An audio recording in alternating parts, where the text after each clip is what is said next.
سے اس پاکستان کو ہے. تاریخ اسلام میں کسی ملک کو مماثلت نہیں ہے تو ہمیں الحمدللہ. وہاں بھی مسلمانوں نے مشرکین سے ہجرت کی, مدینے کی ریاست بنائی. یہاں بھی ہم نے مشرکین سے ہجرت کی, پاکستان کی ریاست بنائی. وہاں بھی جھڑپیں ہوتی رہی, بدر بہت اور خندق کی جھڑپیں ہوئی. یہاں بھی ہماری ان کے ساتھ 47 سے لے کر 65 71 کارگل جھڑپیں ہوتی چلی آ رہی ہے. وہاں بھی خیبر کے یہودیوں نے مکے کے مشرکین کی مدد کی. یہاں بھی اسرائیل کے یہودی ہندوستان کی مدد کرتے اس مدینے کے خلاف. اور سب سے بڑھ کر وہاں فتح مکہ ہوا تھا, یہاں انشاءاللہ فتح مکہ ہوگا. اور پھر اس سے بڑھ کر کرم اللہ کے رسول صلی اللہ علیہ وسلم کا. یہ دیکھیے لفظ پاکستان پر غور کریں. یہ لفظ پاکستان مدینہ پاک کا, مدینہ طیبہ کا خوبصورت نام ہم جانتے ہیں مدینہ طیبہ. یہ لفظ پاکستان دو حصوں سے بنا ہے, پاک اور استان. استان فارسی میں کہتے ہیں علاقے کو, شہر کو. افغانستان, تاجکستان, گلستان, کوستان, جہاں پہ کچھ لوگ بستے ہیں تو علاقہ ہو. جہاں پھول ہو گلستان ہوتا ہے, جہاں تاجک بستے ہیں تاجکستان ہوتا ہے, جس کے لیے عربی میں لفظ ہے مدینہ علاقہ. اور لفظ پاک پہلا کلمہ طیب, طیب مانے پاک. لفظ پاکستان کا لفظی ترجمہ عربی زبان میں مدینہ طیبہ بنتا ہے. پاکستان طیبہ مدینہ, مدینہ طیبہ. اللہ کی قسم یہ مقدس سرزمین ہے, یہ ملک نہیں ہے. اس پر سایہ خدا ذوالجلال بھی ہے اور اللہ کے رسول کا فیضان اور سایہ بھی ہے. اس میں عاشق رسول وہ ہے کہ جو اعلیٰ حضرت احمد رضا خان کی سنت برشت رسول کو اپنے سینے میں, اپنے وجود میں جاری کرتے ہیں. آپ میں واقعہ یہاں سنانا چاہیں گے.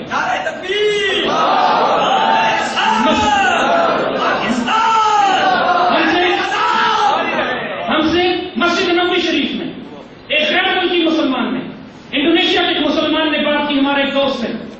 کہنے لگے انڈونیشیا کے مسلمان ہمارے دوست سے کہتے ہیں کہ لگتا ہے کہ سیدنا رسول اللہ صلی اللہ علیہ وسلم کو پاکستانیوں سے بہت محبت ہے یا پاکستانیوں کو رسول اللہ سے بہت عشق ہے. تو ہمارے دوست نے پوچھا کیوں, آپ یہ بات کیوں کہتے ہیں؟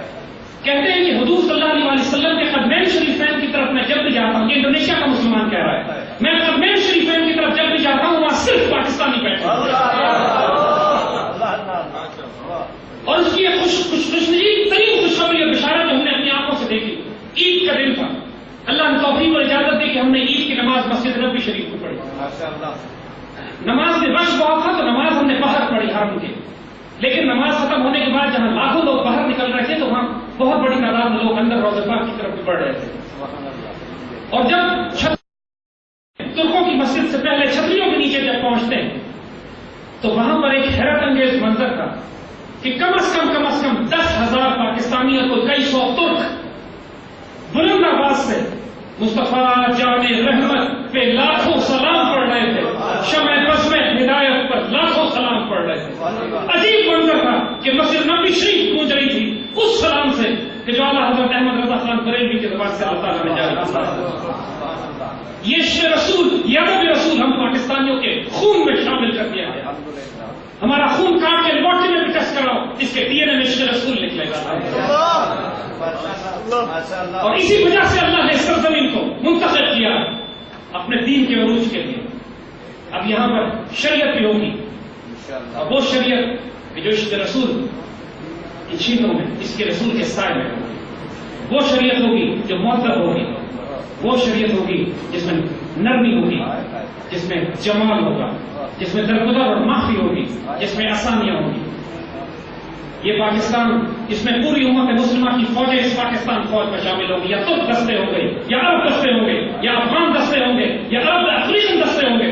اور پوری مسلمان دنیا میں جہاں کہیں امت مسلمہ کو کوئی دفاعی مسئلہ درپیش ہوگا, پاکستانی فوجیں جا کر اس کا دفاع کیا کریں گے. اس پاکستان میں خلافت راشدہ کا نظام ہوگا. سود اور ربا کا نظام ختم کر کے یہاں بیت المال کی بنیاد پر سونے اور چاندی کے سکے جاری کیے جائیں گے. یہاں ڈیموکریسی اور ڈکٹیٹرشپ کی جگہ خلافت راشدہ کا وہ نظام ہوگا جو سیدنا ابوبکر, سیدنا عمر, سیدنا عثمان, سیدنا علی رضی اللہ عنہ نے جاری کیا تھا. یہاں پر اس قدر عافیت ہوگی, دولت کی تقسیم ایسے ہوگی کہ لوگ زکات لے کر پھریں گے. انشاءاللہ لوگ زکات لینے والوں کو تلاش نہیں کر سکیں گے. اس پاکستان میں عورتوں کی عزت اور آبرو کی ایسے حفاظت ہوگی کہ عورتیں ایک کونے سے دوسرے کونے تک سونا شانتی بھی چلیں گی اور سوائے اللہ کی کسی کا خوف نہیں ہوگا. اس ملک میں انشاءاللہ عزیز محبت, پیار, امن, عافیت اس قدر ہوگی کہ شناخت ان کی صرف پاکستان ہوگی, ان کی پہچان اسلام ہوگی. کسی فرقے سے, کسی لسانی عصبی فرقہ وارانہ تعصب اور عصبیت میں کوئی مسلمان اپنے آپ کو آلودہ نہیں کرے گا. یہ وہ پاکستان ہوگا جو امت مسلمہ کی آبرو کا دفاع بھی کرے گا, ہندوستان کو فتح بھی کرے گا, اور انشاءاللہ اپنی زندگیوں میں آپ دیکھیں گے ریڈیو پاکستان دہلی کی آواز بھی سنیں گے. یہ اس پاکستان کی تقدیر انشاءاللہ. اللہ ہم سے کام لے, اس کا احسان ہم پر ہماری سعادت. ہم اس راستے میں مارے جائیں انشاءاللہ شہید کی موت ہوگی, لیکن آنے والے بچے, آنے والی نسلیں اس تقدیر کو حاصل کر کے رہیں گے انشاءاللہ. اللہ تعالیٰ آپ لوگوں کو موقع دے رہا ہے, اس موقع کو ضائع نہیں کرنا. ہم علامہ اقبال کی زبان میں کسی کے پاس کتنا وقت ہے, دیگر دانائے پاس آیت کے نائب, ایک فقیر پاس آیت کے نائب. یہ باتیں جو آپ سے کہی جا رہی ہیں ان کو بہت غور سے سنیں. یہ رسمی اور صرف تقریر کرنے کے لیے نہیں, وہ شہر جس سے لرزتا ہے شبستان میں وجود, ہوتی ہے بندہ مومن کی اذان سے پیدا. آپ کو یہ اذان سنائی جا رہی ہے, لیکن ہمارا کام صرف اذان دینا نہیں ہے, پھر اپنا جان مال عزت آبرو قربان کر کے اس اذان کو اپنی آخری تکمیل تک پہنچانا. کیا آپ اس راستے میں مارے جائیں گے تو شہید کی موت ہوگی, کامیابی حاصل کریں گے تو سعادت کی زندگی ہوگی. اب ہم عزت کی موت جئیں گے, عزت کی زندگی جئیں گے, اور شہادت کی موت مریں گے انشاءاللہ, لیکن اس مقصد سے پیچھے نہیں ہٹیں انشاءاللہ. اپنی صفوں کو مستحکم کریں, مضبوط کریں, منظم کریں. کفر مشرق و مغرب پر کفر اس اذان کو دبانے کی کوشش کر رہا ہے. اس پاکستان میں محبت, عافیت, امن, درگزر, بھائی چارہ اور اللہ کے رسول صلی اللہ علیہ وسلم سے محبت اور تعلق کو عام کرنا انشاءاللہ. یقین محکم, عمل پیغام, محبت واقع یاد. اس جہاد کے لیے, اس جہاد زندگانی میں ہی یہ مردوں کی شمشیریں, انہی شمشیروں سے آپ نے کام لینا, اس یقین کے ساتھ کہ اللہ کے رسول صلی اللہ علیہ وسلم کی بشارتیں برحق ہیں, اس یقین کے ساتھ کہ یہ پاکستان برحق ہے, اس یقین کے ساتھ کہ یہ پاکستان فرقان ہے, اس یقین کے ساتھ کہ امت مسلمہ کی قیادت کا بات کو دی جائے گی. یقین محکم, پھر عمل فہم, کسی کو اپنی صفوں میں اختلاف نہ پیدا کرنے دیں. جو پاکستان کے بارے میں شک ڈالے, جو یہ کہے کہ پاکستان غلط بنا, جو یہ کہے کہ اس پاکستان کو تقسیم ہو جانا چاہیے, جو یہ کہے کہ اس پاکستان پر ڈیموکریسی, جمہوریت اور ڈکٹیٹرشپ کا نظام ہونا چاہیے, جو یہ کہے کہ اس پاکستان کو ہم سیکولر بنانا چاہتے ہیں, اس کی شکل پہچان لے, اس کا وجود پہچان لے, اور اللہ رسول کا دشمن. اور اپنی صفوں میں کسی ایسے پولیس مطلب وجود کو جگہ نہ دیں. یقین محکم کے ساتھ عمل پیام, لیکن یاد رکھیں شدت اور سختی نہیں, محبت فاتح عالم. ایسی محبت ہو کہ لوگ خود گواہی دیں کہ جو اس دعوت کو لے کر اٹھے وہ سچے ہو. میرے آقا صلی اللہ علیہ وسلم نے کار نبوت شروع اس وقت کیا جب کفار کی زبان سے اللہ نے گواہی دلوائی کہ صادق اور امین. یہ اپنے کردار کو صداقت اور ایمانت کا کردار بنائے. آج اس ملک میں دو بڑے بڑے المی ہیں جس نے اس ملک کی جڑوں کو کھوکھلا کر دیا ہے, ایک خیانت, ایک فساد فی الحال, اور دونوں کا علاج سوائے شریعت کے نہیں ہو سکتا. یہ انگریزوں کا بنایا ہوا ناپاک پلید نظام 21ویں صدی میں امت مسلمہ کو قیادت نہیں دے سکتا. ہم اس کو ریجیکٹ کرتے ہیں.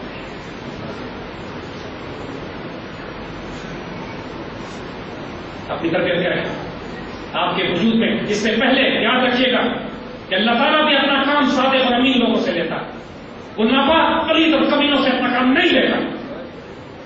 اپنا وجود اپنے اولیاء سے, اپنے علماء سے, اپنے فقراء سے, اپنے مرشدین سے رات نسبت تعلق قائم ہو, مضبوط کریں, تزکیہ اپنا کروائیں, تربیت حاصل کریں, اپنے وجود میں وہ کردار پیدا کریں کہ دنیا گواہی دے گی یہ غازی, یہ تیرے پرسرات جنہیں تم نے بخشا ہے سو کے خدائے.